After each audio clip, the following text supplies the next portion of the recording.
Kepala Dinas Kesehatan Kota Palembang menegaskan sesuai dengan diterbitkannya perubahan peraturan Wali Kota Palembang tentang penyelenggaraan jaminan kesehatan nasional. Saat ini seluruh warga Palembang sudah diberikan jaminan kesehatan gratis.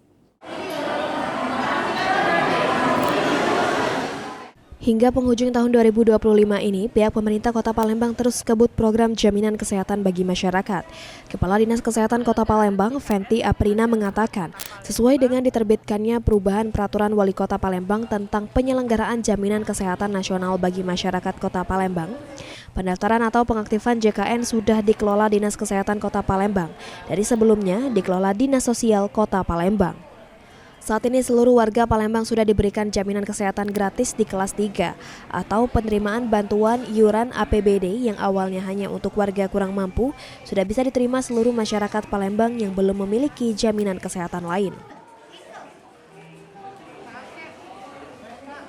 Seluruh masyarakat Kota Palembang itu adalah diberikan jaminan kesehatan gratis, sehingga yang tadinya jaminan kesehatan atau PBI APBD itu diberikan untuk warga Kota Palembang yang kurang mampu, sekarang tidak ada lagi kata-kata kurang mampu. Jadi seluruh masyarakat Kota Palembang, asal dia mempunyai identitas Kota Palembang, jika belum mempunyai jaminan kesehatan itu diberikan jaminan kesehatan.